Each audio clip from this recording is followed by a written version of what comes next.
shoulder, arms.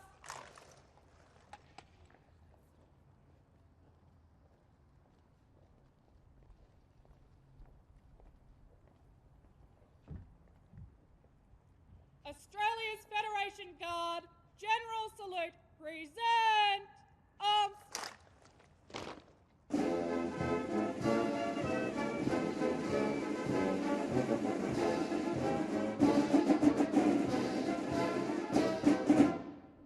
Guard, shoulder, arms. Guard, order, arms.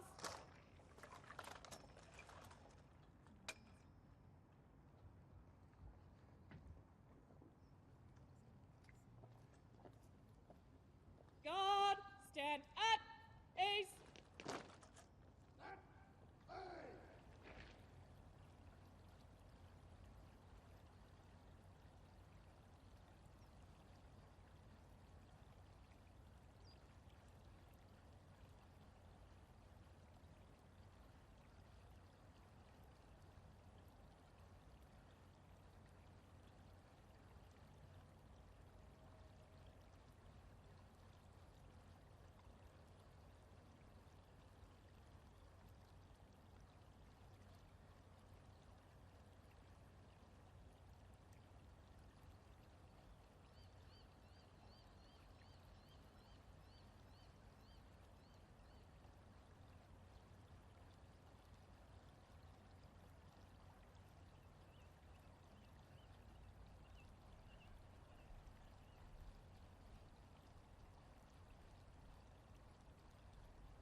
Ms Sam Mostyn, Governor-General Designate of the Commonwealth of Australia.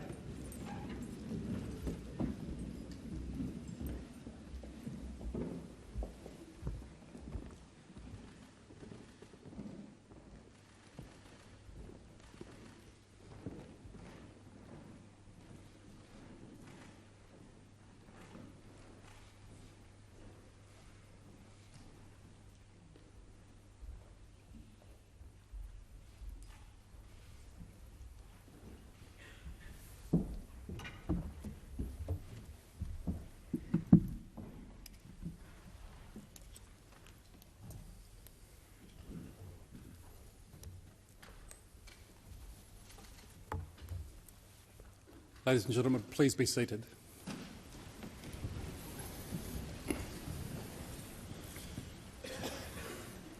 The Commission, from His Majesty the King, appointing Ms Samantha Joy Mostyn AC to be the Governor-General of the Commonwealth of Australia.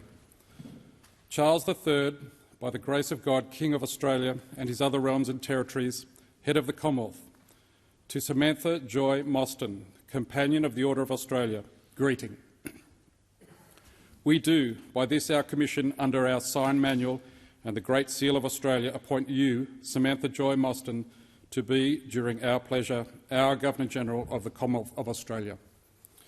And we do authorise, empower and command you to exercise and perform all and singular the powers and directions contained in the letters patent issued by Her late Majesty Queen Elizabeth II on 21 August 2008 relating to the office of Governor-General, or in future letters patent relating to that office, according to such instructions as our Governor-General for the time being may have received or may in future receive from us, and according to such laws as are from time to time in force.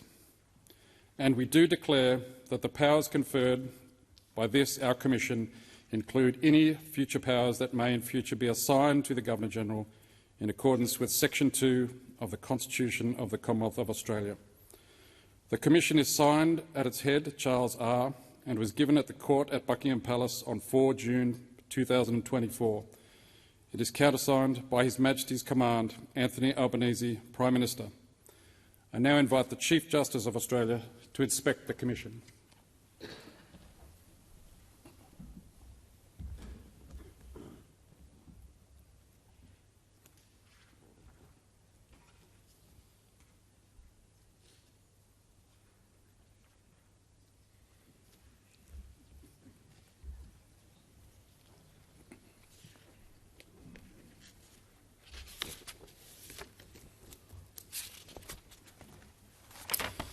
The Chief Justice will now administer the affirmation of allegiance, followed by the affirmation of office.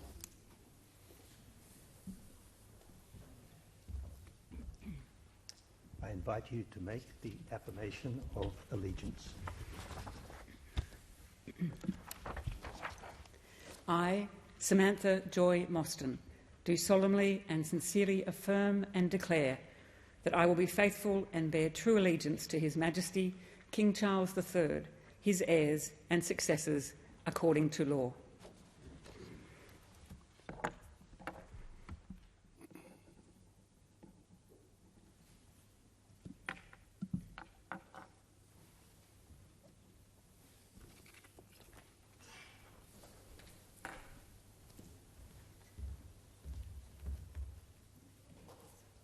I now invite you to make the affirmation of office. Thank you, Chief Justice. I, Samantha Joy Mostyn, do solemnly and sincerely affirm and declare that I will well and truly serve His Majesty King Charles III, his heirs and successors, according to law, in the office of the Governor-General of the Commonwealth of Australia, and I will do right to all manner of people after the laws and usages of the Commonwealth of Australia, without fear or favour, affection or ill will.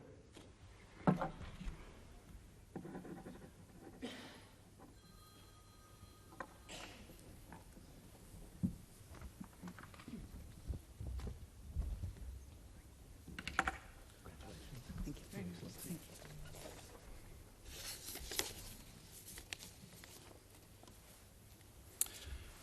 you. Your Excellency, having now made the affirmation of allegiance and the affirmation of office, I invite you to sign the instrument proclaiming that you have assumed the office of the Governor-General of the Commonwealth of Australia.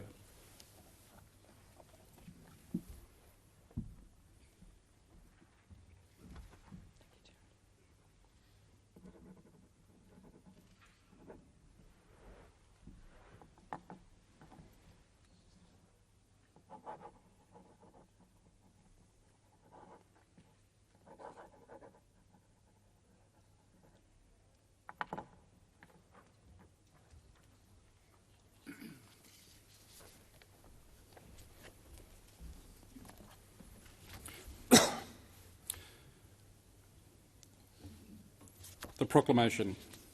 Whereas His Majesty King Charles III has been graciously pleased by commission under his Royal Sign Manual and the Great Seal of Australia, dated 4 June 2024, to appoint me, Samantha Joy Mostyn, Companion of the Order of Australia, to be Governor-General of the Commonwealth of Australia. Now, therefore, I proclaim that I have this day made the prescribed affirmation of allegiance and the prescribed affirmation of office of the Governor-General of the Commonwealth of Australia before the Honourable Chief Justice of Australia, and that I have assumed the office accordingly. Signed and to be sealed with the Great Seal of Australia on 1 July 2024, Samantha Joy Mostyn, Governor-General, and countersigned by His Excellency's Command, Anthony Albanese, Prime Minister.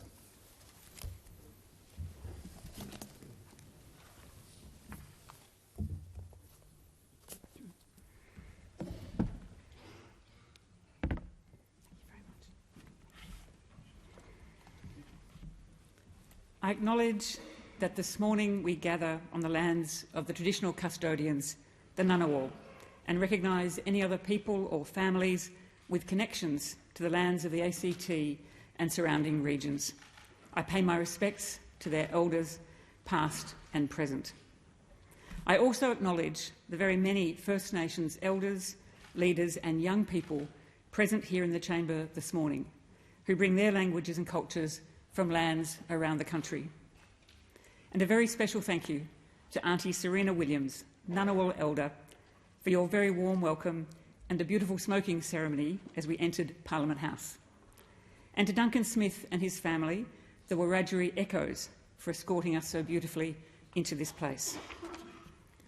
I would also like to offer a very special acknowledgement to Australia's Federation Guard, whose first salute to me this morning on the forecourt reminds us of the deep and long-standing bond between the Office of the Governor-General and the Australian Defence Forces, a bond that has particular importance for me as the daughter of an Army officer who served Australia in that capacity for almost 40 years.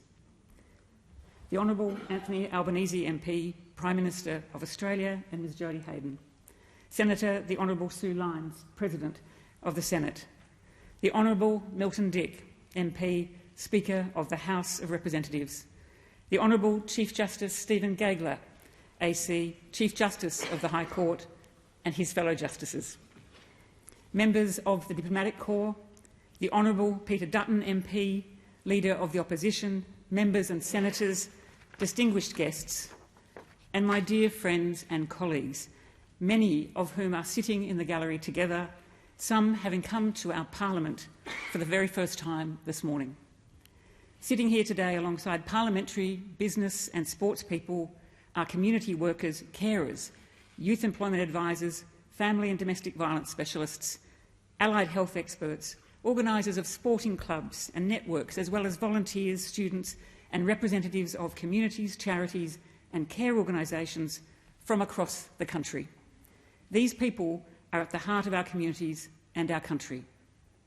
I've had the great privilege of working with and learning from all of you over the many years, and know that you encapsulate the very best of Australian values. I am, of course, especially pleased to be joined today by my family, by my father, retired Colonel Bill Mostyn, who will turn 90 just shortly later this month, and by my sisters, Alex, Suzanne and Sally, and their families, and by my husband, Simeon, and our daughter, Lottie, and all of Simeon's family. Of course, today I miss the presence of my mother, Jenny, who, if she was still alive, she'd be the proudest person here. I stand here now as Australia's 28th Governor-General, immensely conscious of this great honour and privilege. I warmly thank the Prime Minister for inviting me to serve, and I thank His Majesty the King for appointing me.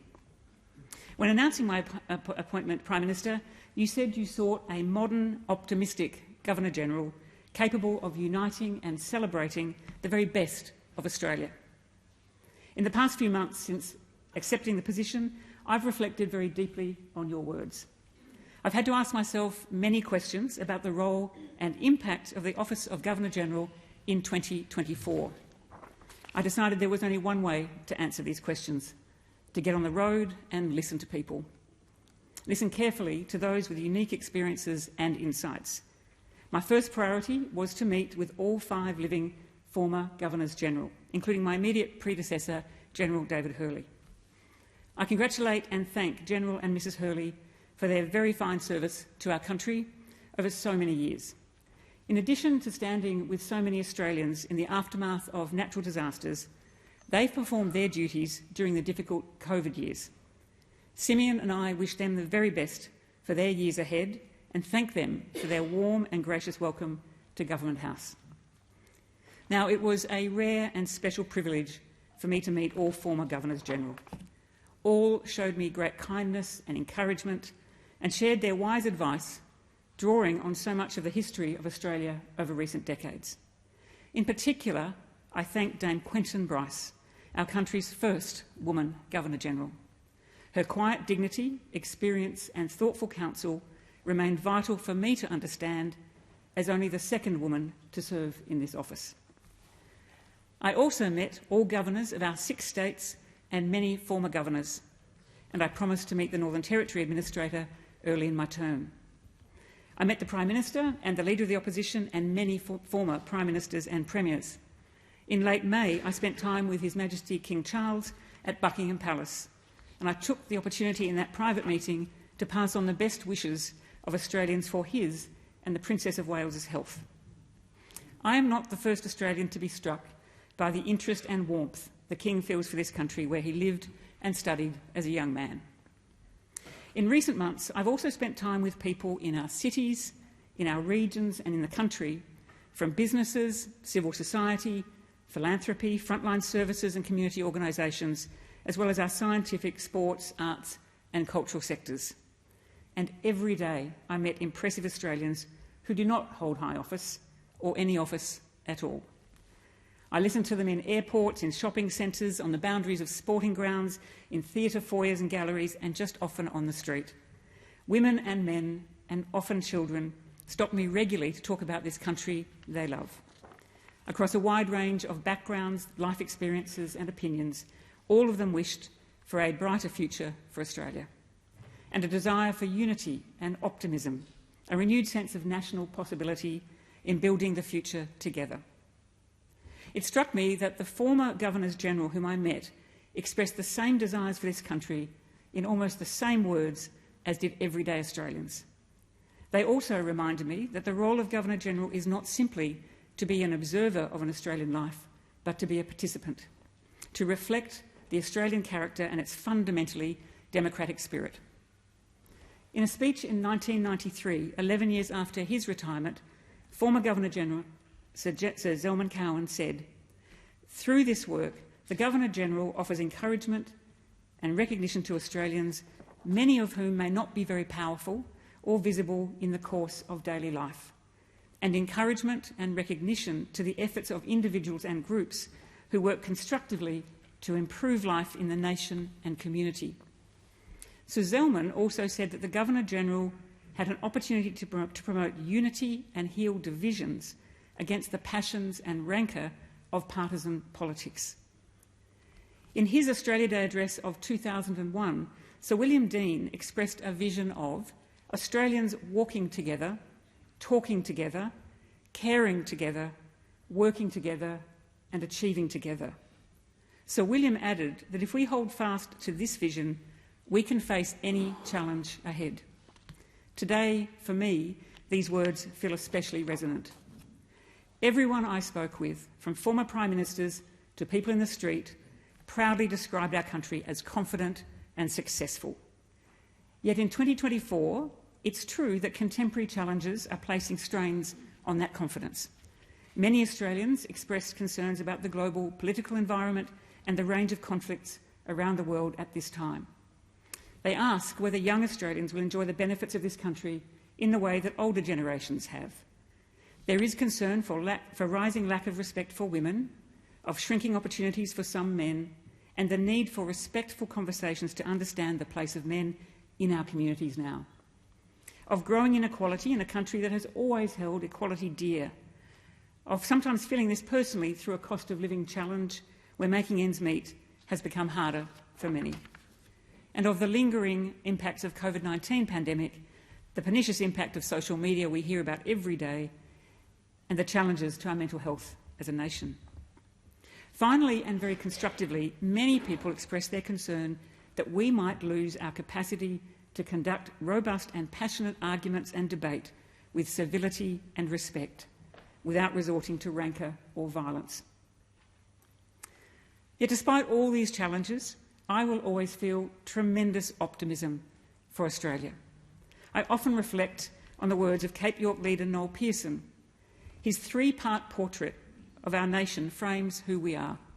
In his words, our Indigenous foundation of 65,000 years, our British institutions, and our remarkable multicultural present and future. Noel's words capture so much of what is mighty about this country, the things we should celebrate, be thankful for, and fight to strengthen. A country with extraordinary advantages of geography and resources, and the generous sharing of the oldest continuing culture in the world. A country that since the end of World War II, in less time than an average lifespan, has welcomed 7.5 million migrants, including 950,000 refugees, to our country. On my way to the United Kingdom in May, I called in on one of those migrants, Australia's ambassador to the United Arab Emirates, Mr. Ridwan Jadwat. As a non-white person born in apartheid South Africa, Ridwan was denied his full human rights until he migrated with his family to Australia as a boy. Today, Ridwan says he still pinches himself that he now serves this country in which diversity, as he said in a recent speech, is absolutely fundamental to who we are and where we are going as a people. Ridwan is one of the many Australians who are showing their brilliance on the global stage. In April this year, Catherine Bennell-Pegg became the first to qualify as an astronaut under the Australian flag when she graduated from the European Space Agency program. In the same week, Bigambul and Kamilaroi artist Archie Moore's extraordinary exhibition, Kith and Kin, won the Golden Lion Award for Best National Pavilion at the Venice Biennale, the first time in history an Australian artist has received this accolade. And nearly a year ago, during the FIFA Women's World Cup, the remarkable young women of the Matildas seized our imaginations with their skill, their courage, their camaraderie and their sheer verve, their willingness to take the game on and not to stop till it's done. The thoughts and excited hopes of all Australians go with them and also with our entire Olympic and Paralympic teams as they take the stage in Paris over the next 2 months. We are all going to be terribly excited to watch our teams in action during the Olympics. So whenever I think of what we as a people can do, I now think of the extraordinary quality and range of the recipients of Australian of the Year awards. The writers, doctors, advocates, actors, scientists, soldiers, volunteers and sports people, among many others, whose courage and imagination have inspired us. There are some in the gallery joining us today. I think of the current recipients, Professor Georgina Long, AO, and Professor Richard Scolyer, AO, who pioneered a breakthrough treatment for melanoma, our national cancer, it is called, that has saved many thousands of lives. Professor Scolyer, as you would all know, then applied their treatment to his own seemingly incurable brain cancer, an act of astonishing, go-for-broke bravery that seems just so typically Australian to me. Many Australians make a less prominent but also indispensable contribution to their communities every single day. As your Governor-General and with Simeon, we will attend many functions and meet many Australians who make these contributions. I hope to encourage these Australians to lift up their voices so that we can all hear them and learn of their courage, imagination and care for our community. We hope to share their stories and, when appropriate, to pass them on to those who govern this country. We will visit places often overlooked and will pay attention to Australians who have much to teach us. Undertaking such work is perhaps what another former holder of this office, Sir Ninian Stephen, meant when he described the role of Governor-General as depicting a nation to its people. If I can capture in a few words my aspirations for our country, I believe that these testing times call for an unstinting focus on kindness, on care and on respect. Across my career, and particularly in the past decade, I've seen how care can be an uplifting force. I've seen it in the reform of workplaces where inclusion and respect now prevail. I've seen it in our renewed focus on the roles of teachers, nurses, care workers, volunteers and all frontline workers, not just during the crises of bushfires, floods and COVID-19, although very much amplified by those times. I've seen it in the advancement of women in all parts of our society, in leadership roles, in sport, in economics, in our regulators, even, slowly but importantly, in the trades and on building sites. While too much paid and unpaid care still falls to women, we are now focused on addressing that challenge, while also encouraging men to confidently take on care roles and responsibilities with pride. That's not just good for women and men, but for our economy and our entire Australian society. Care is at the heart of our distress at the shocking number of deaths of women through family violence, and at the heart of our growing acceptance and celebration of cultural, sexual and gender diversity in all its forms. Our focus on mental health, particularly for young Australians, is an act of care, as is the focus on our aged and disability sectors, where respect and dignity will define that care. I hope we can continue to extend that sense of care to our stunningly beautiful continent, landscapes and the natural environment, but also to our institutions, our public debates and our sense of civic responsibility, to the way in which we challenge ourselves and one another and engage in the contest of ideas that will guide the tough decisions that are needed for our country to thrive. And care has a deep and resonant place in our Australian identity. Care is that gentle thought and the outstretched hand that Australians have always been ready to share when great challenges present themselves. Care is the quieter, better part of ourselves, and it is that sense of care that Simeon and I will seek to depict and amplify as we take on this role. I could not have attained this position or any position I've been lucky to fill without the friendship, loyalty and care of the people around me, many of whom I've expressed my thanks to today. I wish above all, though, to acknowledge my husband Simeon and our daughter Lottie, knowing that their lives will be profoundly changed by my appointment. They have shown me only grace and love in their support. I thank them with all my heart. Prime Minister, everyone in the chamber, all Australians, I'm ready and able to undertake the role you have entrusted in me. I will be an optimistic, modern and visible Governor-General, committed to the service and contribution that all Australians expect and deserve from the holder of this office. Ahead of her time, Dame Quentin Bryce described this in 2013 as striking a balance between observing traditions and protocol and being thoroughly contemporary. I'll remain alive to changing expectations and needs, whilst holding fast to the respect for the role and its place in our peaceful democracy. I believe that our democracy is the golden thread that unites Australians across this vast continent and down the generations.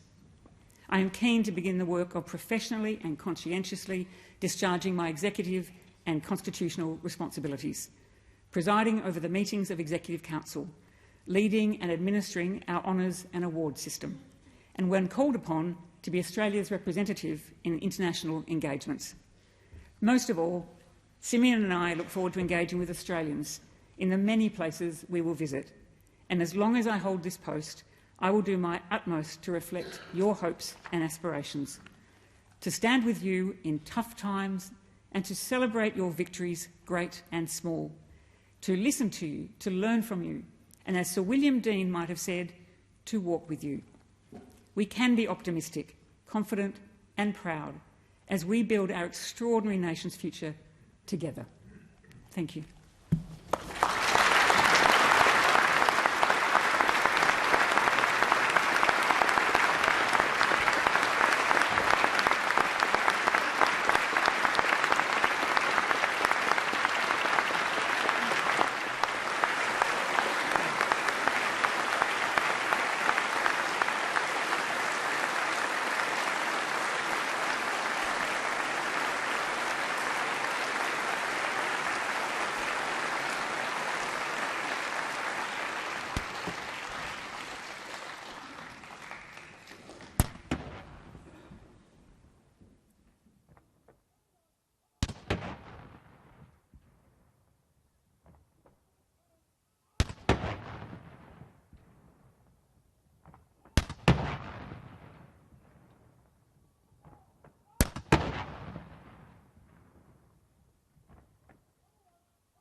Your Excellencies, Prime Minister, Ms Hayden, Ministers, members of the Diplomatic Corps, distinguished guests, ladies and gentlemen.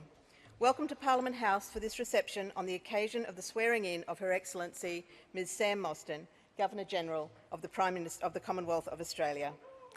Would you please welcome Auntie Serena Williams, Ngunnawal Elder, who will deliver a welcome to country.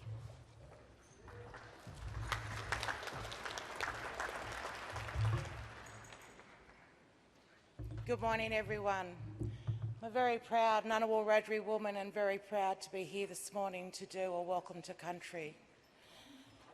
I'd like to acknowledge Her Excellency, the Honourable Sam Mostyn, the Governor-General of the Commonwealth of Australia.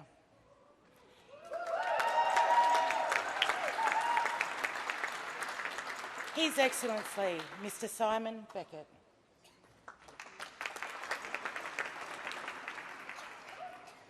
Our courageous and great Prime Minister, the Honourable Anthony Albanese, and his partner, Miss Jodie Hayden. I'd also like to welcome here today and acknowledge the Senator Honourable Sue Lyons, President of the Senate, the Honourable Milton Dick, the Speaker of the House and Representatives, the Honourable Chief Justice Stephen Gilliga, Chief of the Justice of the High Court of Australia, members of the Diplomatic Corps, the Honourable Peter Dutton, Leader of the Opposition, members and senators, distinguished guests, ladies and gentlemen, my brother Duncan Smith and his beautiful children from the Radri Echoes, Bevan, Dylan and Jaquita, all Aboriginal and Torres Strait Islander people here today, particularly the Honourable Linda Burney, Minister of Aboriginal and Torres Strait Islander people, and all Aboriginal and Torres Strait Islander people. Before I do this welcome to country, as a gifting, I had my niece bring over to me last night a coolamon that she freshly carved off the tree, and had this orchid for you to represent the three river systems of a strong songline that runs through this beautiful country here on Ngunnawal. To your right, you have Mount Ainslie, which is one of the breast. To your left, you have Black Mount Tower, which is another breast, and her womb sits up here on Parliament. She is protected by all the Ngunnawal warriors and men on the outside. Her hip comes up and her legs graciously go around the mountains, and her feet sit in the Murrumbidgee. This arm sits in Molonglo and this sits in the Ginninderry.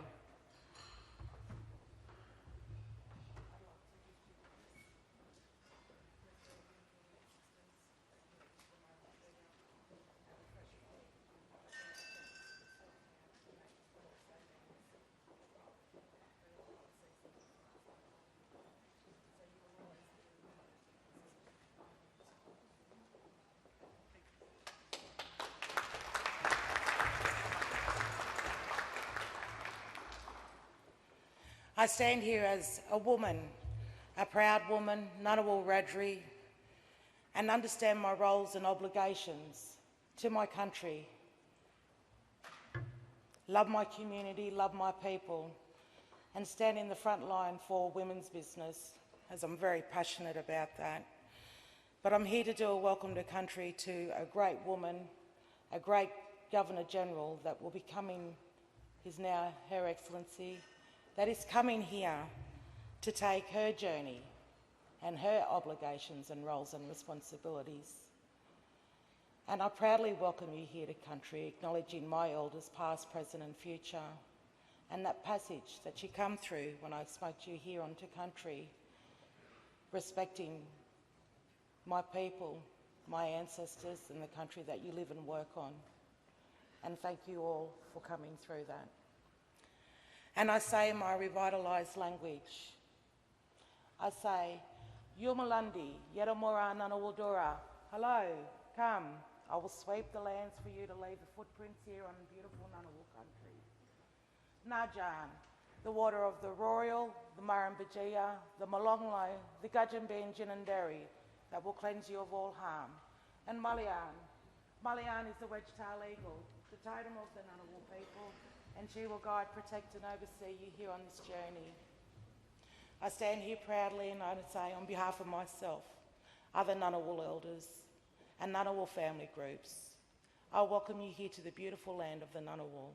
Welcome, welcome, welcome, Your Excellency. Thank you.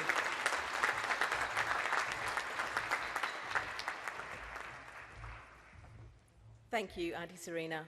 Please be upstanding for the national anthems.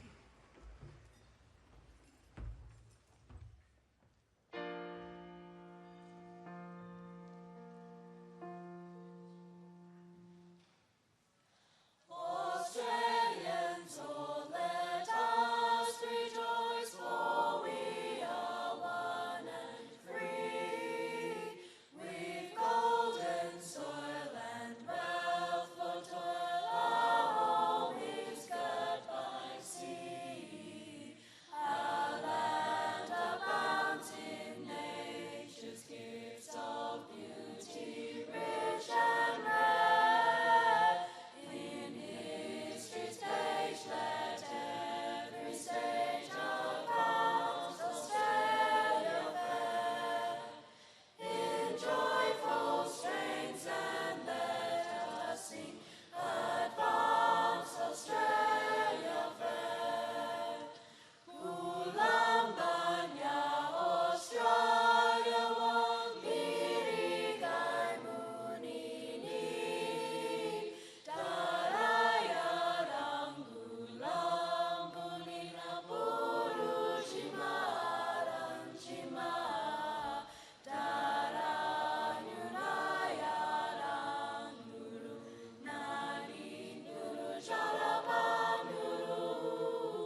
Ladies and gentlemen, the Honourable Anthony Albanese, Prime Minister.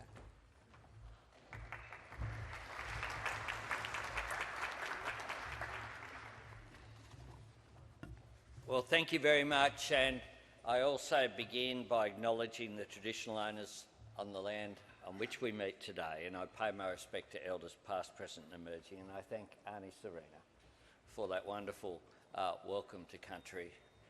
I thank all those First Nations people who've participated in today's ceremony. Acknowledgement and reconciliation lifts us all up as a nation, and today your presence, including the wonderful dancers and the leading us in to the building, as well as the singers of our national anthem in First Nations language as well as in English, is a reminder that we have a great privilege of sharing this great island continent of ours with the oldest living culture on the planet. It is such a pleasure to be with you here today on what is a very momentous day. I also thank all members of the Diplomatic Corps who are joining us here today, the members of the Australian Defence Force who have joined with us today, and of course all of my parliamentary colleagues from across the House of Representatives and the Senate who are with us here today as well, including former members, governors who are here, as well as other very much distinguished guests. The reason we're here, of course, is because of Her Excellency, our new Governor-General Sam Mostyn, Australia's 28th Governor-General, and her husband Simeon Beckett. The swearing in of a Governor-General is a bright moment in the life of our nation, but it isn't one which we approach lightly. We are a young nation on an ancient continent, yet the democracy that has defined us for 123 years is numbered amongst the world's oldest, and the Governor-General has always been at the heart of it. It is high office, but it is not lofty. For all the pomp of its origins, the role of Governor-General is one that has become firmly rooted amongst the Australian people. In the course of their duties, a Governor-General meets so many Australians from so many different walks of life and in so many different circumstances. A Governor-General stands by us, celebrating our good times and offering comfort and quiet strength during our times of trial. And while guided by tradition, it is certainly not blind to the future. Over the years, we have seen different Governors-General applying an emphasis of their own choosing, whether it was Sir Ninian Stephen with his touch of healing, Sir Zelman Cowen's vision of the Governor-General as interpreter of a nation, or Dame Quinton Bryce and her desire to strike a balance between observing traditions and protocol and being thoroughly contemporary. Over the past week, we have expressed our admiration for the retiring Governor-General and Her Excellency Mrs Hurley and the great calibre of their contribution. Jodie and I were able to welcome them to the Lodge for the first time last evening, and they go with very much the thanks of a nation. Today we begin a new chapter with Australia's 28th Governor-General, Sam Mostyn. We share the great fortune of living in a modern and optimistic nation, a nation made generous and courageous by our people. In Her Excellency Sam Mostyn, our nation has the right leader. Your Excellency, you are a person of intelligence and compassion, of loyalty and integrity. You have clear eyes and a big heart, and both have shaped your vision of who and what we can be as a nation. Throughout your life and across your great breadth of experience in the worlds of law and business and sport, the not-for-profit sector, you have always been ready to put yourself forward for others. For many of the people here and who were in the Senate chamber a short while ago to hear your magnificent first speech as Governor-General, when you spoke about compassion, kindness, optimism equity, including gender equity. What I know, as someone who has known you for a long period of time, is that Her Excellency's words weren't just words. They are the way that she has lived her entire life. And they are the qualities that she will bring to representing our nation as Governor-General. Your Excellency, you have walked the talk, a human catalyst with an unrelenting capacity for making things happen. You have blazed so many trails for women. You have pushed open the doors of opportunity and equality.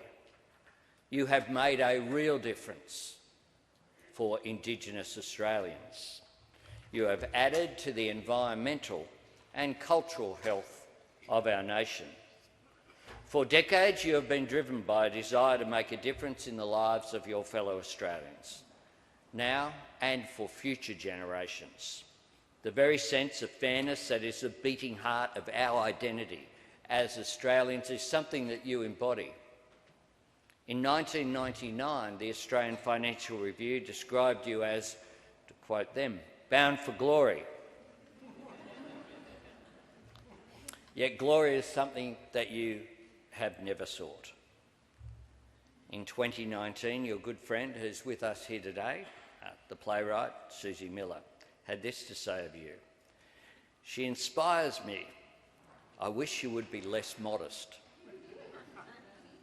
While Susie's wish may never be granted, she is one more reminder of how profoundly you value and nurture friendship and everything that true friendship means. I am glad you have Simeon and Lottie with you on this journey. For Simeon, as a public law barrister who has worked in so many crucial realms, he too has made a positive difference in the lives of so many. Together, you are a truly wonderful partnership.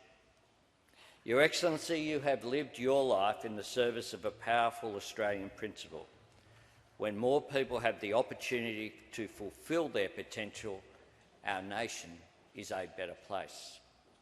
With you as Governor-General, our future is in very good hands indeed. Congratulations.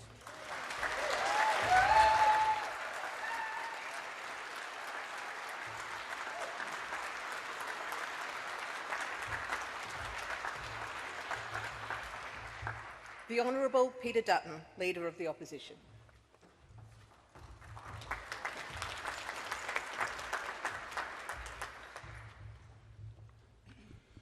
Aunty Serena, to you and to your family, thank you very much for the beautiful welcome to country and the way in which you have engaged with the Governor-General over a long period of time. I want to acknowledge that today. It's a very special day for you, for your country, but also for you individually. Thank you very much to Prime Minister for the very fine words. I also acknowledge Jodie Hayden, Your Excellencies, fellow parliamentarians. I too, as the Governor-General, was gracious enough to acknowledge in her speech in the Senate chamber before, acknowledge the amazing men and women in uniform here today who form such a big part of the Governor-General's role. To distinguished guests, ladies and gentlemen, one and all, the face of the Governor-General may change, but the role, of course, remains the same. Today, it's our honour and our privilege to welcome a new face to a role as old as the Australian nation. Your Excellency, on behalf of the Coalition and Federal Opposition, congratulations on your swearing in as Australia's 28th Governor-General. To Mr Simeon Beckett, Your Excellency, again congratulations to you as our new Governor-General carries out her demanding public responsibilities. There will be no one more important by her side than her loving and supporting spouse. And we wish you well for the public responsibilities you assume by association. Ladies and gentlemen, before I say something about our new Governor-General and her duties to come, I pay tribute to duties done. Although they are not present today, as the Prime Minister acknowledged earlier, I do want to acknowledge and thank General the Honourable David Hurley, our 27th Governor-General, and Mrs Hurley. Their service has been superb. Their duties have been carried out with decorum, their conduct marked by the utmost competence and compassion. On his swearing in, our 27th Governor-General said his aim was to, and I quote, highlight to all Australians their inherent strengths, their concern for the common good, their humanity and decency, and their desire for a fair go. Both he and Mrs Hurley have done exactly that, especially as Australians face destructive bushfires, devastating floods and the demoralisation of the pandemic. Ladies and gentlemen, in October 1972, Sir Paul Hasluck, our 17th Governor-General, delivered a masterful lecture on the office he occupied. It was a position he considered to be at the apex of public life. He detailed its various duties as the direct representative in Australia of our head of state, the British monarch, duties under our Constitution, duties to the functioning of Parliament, the executive and the courts, duties to the armed services, duties both ceremonial and community-focused. But in his view, just as important as carrying out the commitments of the office is the conduct and character of the office holder. He stressed that a Governor-General must be guided by two dominant interests. One, the stability of government, no matter from which political party it is drawn, and two, regard for the total and non-partisan overall interests of the people and the nation.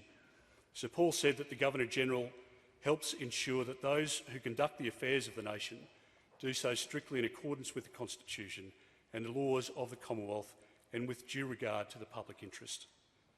Friends, the position of Governor-General is one tethered to tradition, one steeped in service, and one imbued with integrity. In Her Excellency Sam Mostyn, we have a distinguished Australian, someone who is worthy of the distinguished office of Governor-General, someone who will serve it with distinction, as she's always done in her public life. Our 28th Governor-General brings to her position many qualities: her judiciousness as a legal practitioner, her knowledge as a political policy advisor, her acumen as a businesswoman and senior executive, her leadership as a board member, chair, and most notably as an AFL commissioner, and her inspired observance of rugby league and rugby union as well, I might say, Your Excellency. Her compassion as a campaigner for many causes, but most importantly, Her Excellency possesses a decency and humility which will see her connect with everyday Australians and dignitaries here and across the world.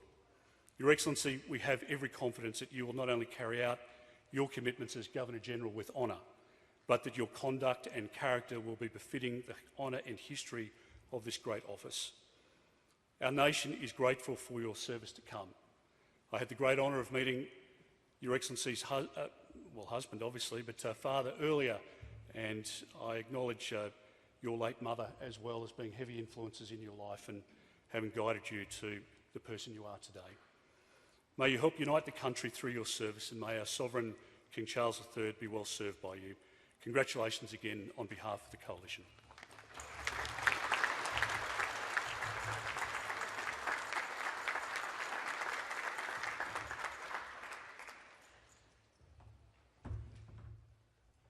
Ladies and gentlemen, Her Excellency Ms Sam Mostyn, Governor-General of the Commonwealth of Australia.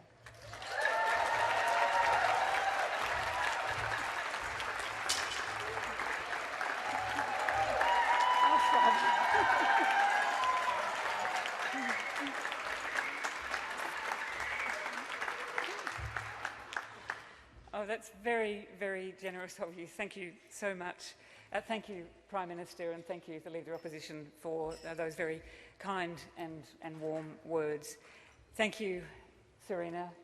Such beautiful words. The Coolman is such a gracious gift from your family, and you'll see, I'll speak a little bit about wattle in a moment, but to have your wattle in the Coolman reminding us that the cods are running and that the food will come is a wonderful gift for me.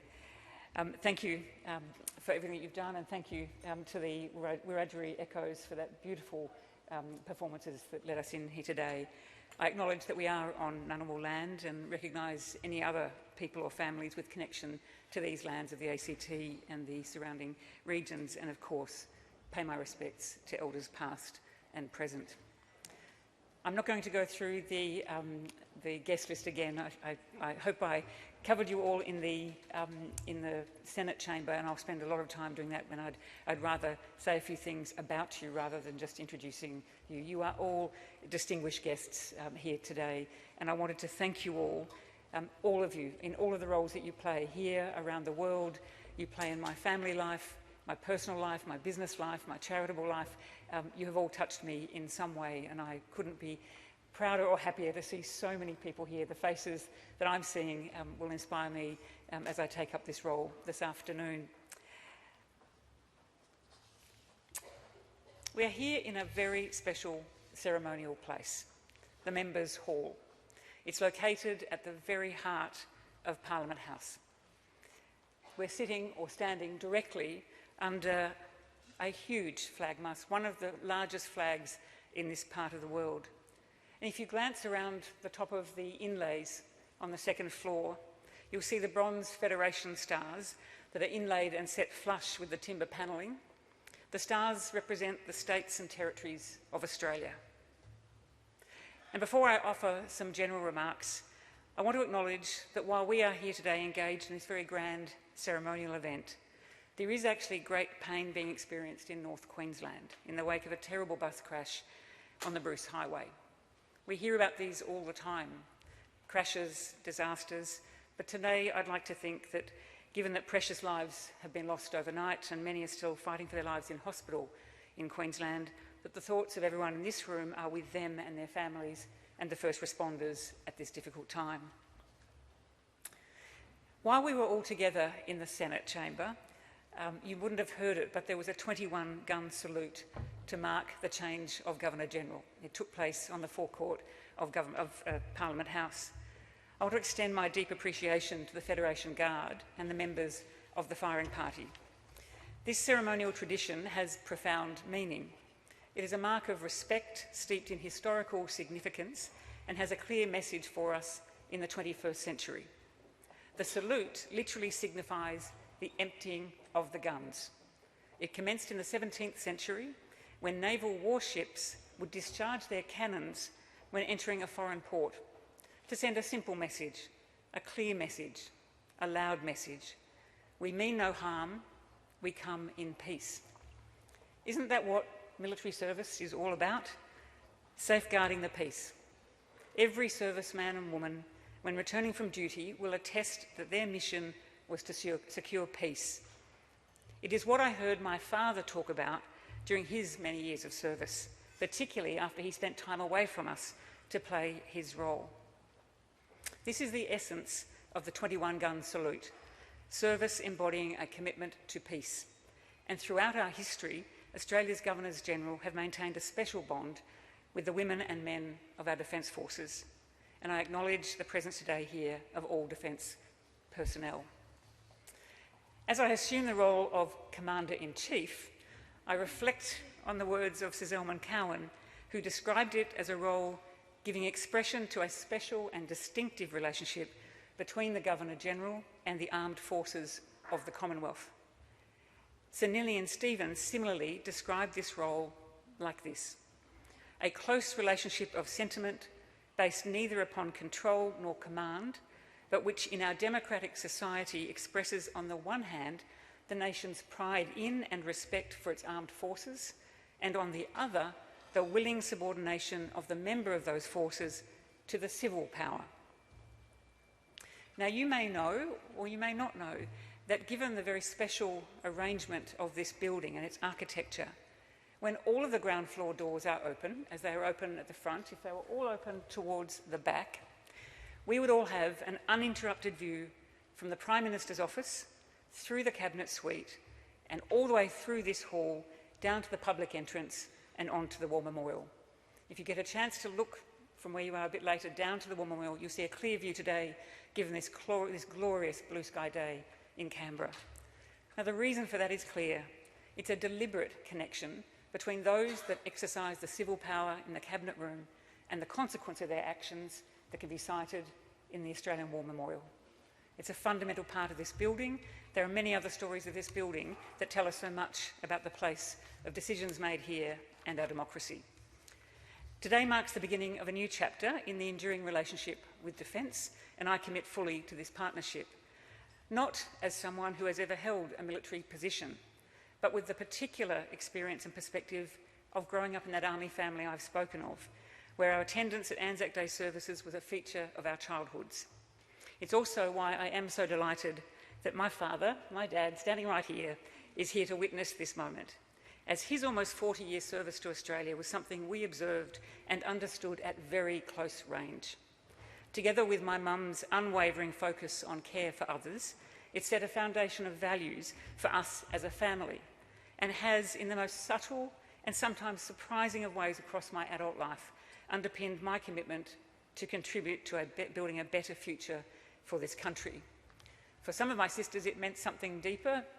My sister Alex married a military man, a graduate of Duntroon, Ian Cruikshank, who he himself served in the same corps, Signals Corps, as my father for Australia before he retired to other jobs with his family. And it's wonderful to have them both here, and my entire family, including my lovely sister Sally, who I know you're feeling the emotion of today, Sally. It's so wonderful that you're here. And crying is not a bad thing, darling. It's not a bad thing today. Now, you will have noticed that Simeon and I, Lottie and our family are all wearing sprigs of wattle today. It was lovely to have the connection, Serena, to your wattle. The wattle is, of course, our national floral emblem and forms part of the Governor-General's emblem.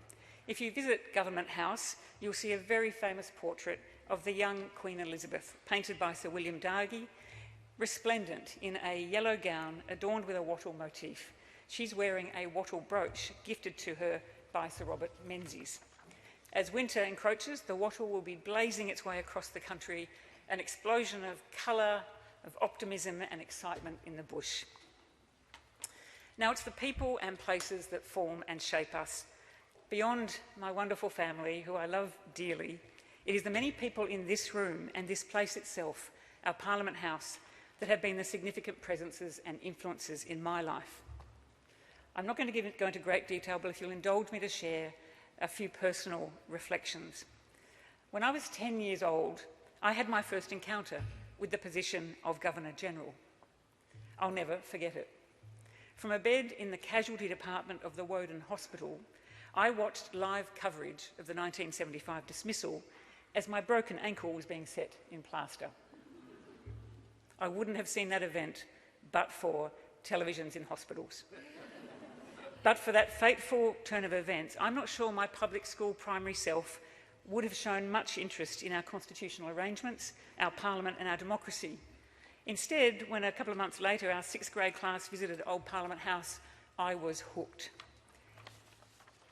Living in Canberra when finishing high school and college and then studying law at ANU during the 1980s gave me the chance to watch this magnificent new Parliament House gradually emerge from within Capitol Hill. I still feel a deep personal attachment to this building and its relationship with our democratic system. Now, I'm not going to name call everybody, but a few people I wouldn't mind mentioning, but some of my oldest friends, Gillian and Stephen, who are here today, who we knew very well in those days and have stayed very close to throughout my life and Simeon's life. Stephen shared with us stories at the time of the construction of this building as his father, Armando, an Italian immigrant from Trieste, who still lives here down in Deakin in Canberra, was one of the men who worked with the marble which we see so vividly throughout this place. In fact, Prime Minister, I think he installed the marble in the suite of the Prime Minister. And as the building was taking final shape, I was studying law at ANU with my dear friend Robert Beach-Jones, now Justice Beach-Jones, whose elevation as a High Court Justice in another grand building not so far away from here we celebrated last year as he was elevated to his exalted position. And you heard the Prime Minister describe his wife Susie Miller's extraordinary performances on the world stage with her writing and her plays and the mark she is making. These were the people that were attached to our growing up in Canberra and then moving out. Because after the Queen opened the building in 1988, I was on the move to Sydney, where I had the remarkable privilege of working for Justice Michael Kirby in the New South Wales Court of Appeal. I can attribute to Michael my formative understanding of the law and justice and its impact on our society, and the need for compassion and love in how we treat each other, wherever we find each other. Michael, I am thrilled and touched that you are here today with your lifelong partner, Johan. I've been coming back to Parliament House in very different ways ever since, forming an understanding of the workings of government and Parliament and building lifelong friendships across the entire political landscape. Many of the policy advisors that Simeon and I worked with when we were here became very dear friends. We weren't troubled by the difference in the political parties we may have been giving advice to, and all those people went on. Many of them are now ministers and members of parliaments or senators in this place, and they remain deep friends, no matter the political hue. It was also a very important part of my personal life because it was here, just down around the corner at the cafe known as Aussies, that I met Simeon. We were both working as policy advisors here, but we did not know each other. We were circling each other, and then with the help of a few friends, we were encouraged to go on a date to Mrs. Yip out in Dixon, if you must know. We went back to Chairman and Yip the other night with our daughter, now almost 27 years later, to mark that occasion. But meeting Simeon, of course, was transformative. He has deepened and enriched my understanding of First Nations history in this country because his father, an emeritus professor of anthropology, an English immigrant who came to this country to learn about great peoples, spent time in the Torres Strait with Eddie Mabo and then in Western New South Wales with many leading Indigenous people to work with them on the preservation of language and culture. And it was through Simeon and his family that many Aboriginal people here today and around in our world became deep friends. So this is not academic for us, it is about the care and kindness of friends. We also came into this great hall with Lottie when she was a young woman to attend the national apology to the stolen generations, with the late Ramacha Marika, who was a co-director on the board of Reconciliation Australia when I served. I'm so delighted to see Fred Chaney here and Shelley Rays. I want to acknowledge Tom Calmer as the Reconciliation Australia co-chair and all of the First Nations leaders and representatives here today. You also get to come back to Parliament regularly to do some fun things. I come back regularly for Friends of the AFL, and Prime Minister, I'll come back for the Friends of Rugby League or any other sporting code or cultural pursuit because I'm just innately curious and want to keep those connections. There's also the Friends of Women in Sport for any parliamentarians who'd like to pick that up as well. So working in the last 20 years within and around so many communities across sectors and industries and topics, what it's taught me, and particularly I want to give you this assertion today, it's taught me how to be able to change hats, understand the requirements of the role and pay respect to all. I see Geoffrey Cousins here in the audience. Geoffrey was the kindest man who, when I was working as an advisor here, picked me out of here and offered me my first large, difficult, complicated corporate job and showed me what it meant to have care at the centre of delivering shareholder value and doing good things in the corporate sector. Geoffrey, I'll never forget you encouraging me to start my business career because it was business that then took me into many other relationships and the relationship between business and shareholders and communities, profit and doing good. And these are things that I've been changing hats for the rest of my professional career. Today, the hat I put on is quite clearly not a business job. It's not a political job. It's not a policy job. I go into it with an absolutely clear mind about me being a new Governor-General, a contemporary Governor-General, and one that will understand clearly that those jobs that I've done in the past are not going to be pursued while I'm in this office.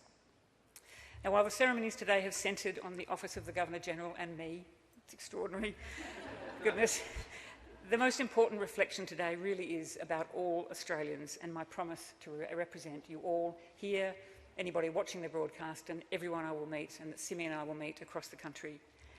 Now, it would have been preposterous and inconceivable to that 10-year-old girl sitting in a hospital in 1975, curious as she was about the workings of our Parliament and the Governor-General, it'd be preposterous that she might one day be sworn into the role of Governor-General. But here we are, revealing that Australia is indeed capable of great change. In thanking you all today,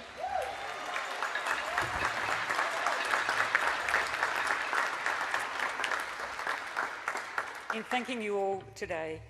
want to once again say to Simeon, to Lottie, wherever she might be, there she is, to my family, to my dear friends, we're on a journey. I know it has big impact on all of you. We're going to do it well, we're going to do it with great honour and distinction, but we'll do it in a contemporary way. And I don't want any harm to come to my husband and daughter or for them to pay a price other than to enjoy this incredible adventure together with me. I also want to thank right now all the many dedicated people who brought life to our ceremonies today. The behind-the-scenes job for this set of ceremonies is extraordinary. The most incredible array of protocol people who've devoted months to making sure that you all arrived, that we were able to join with each other in the Senate, and now wait for the bells to ring. So I want to say thank you to all of them. I really look forward to meeting and spending more time with those of you I don't know, but in the meantime, thank you for your absolutely wonderful support. I'm now going to get to work. Thank you.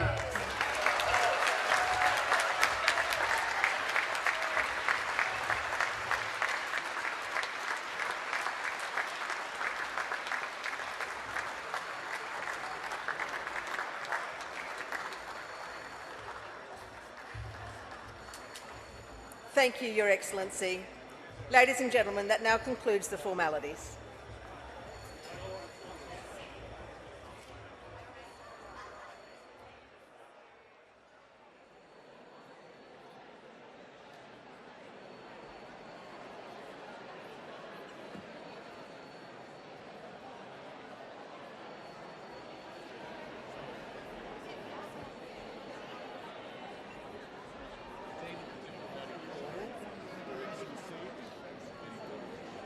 That's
Federation Guard!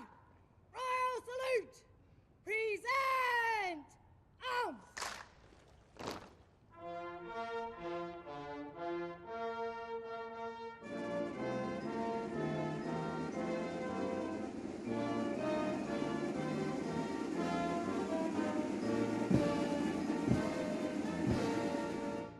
Guard!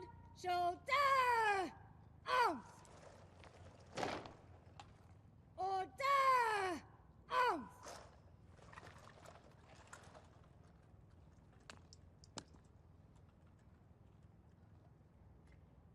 Good morning, Your Excellency. Major Catherine Best, Officer Commanding Australia's Federation Guard.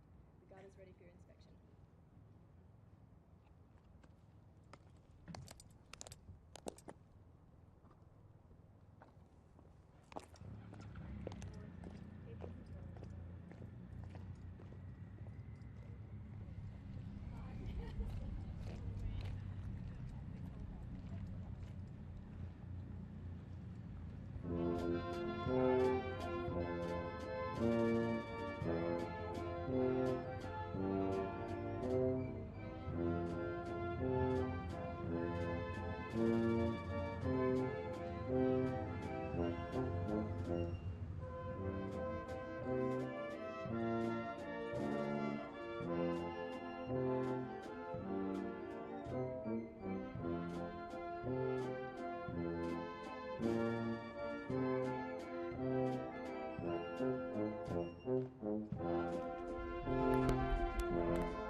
Federation Guard!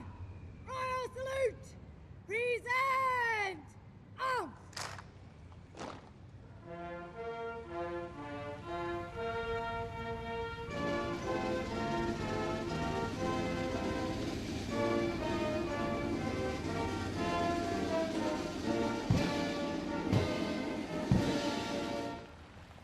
And shoulder!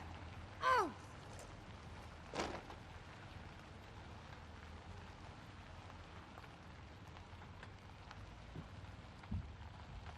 Australia's Federation Guard!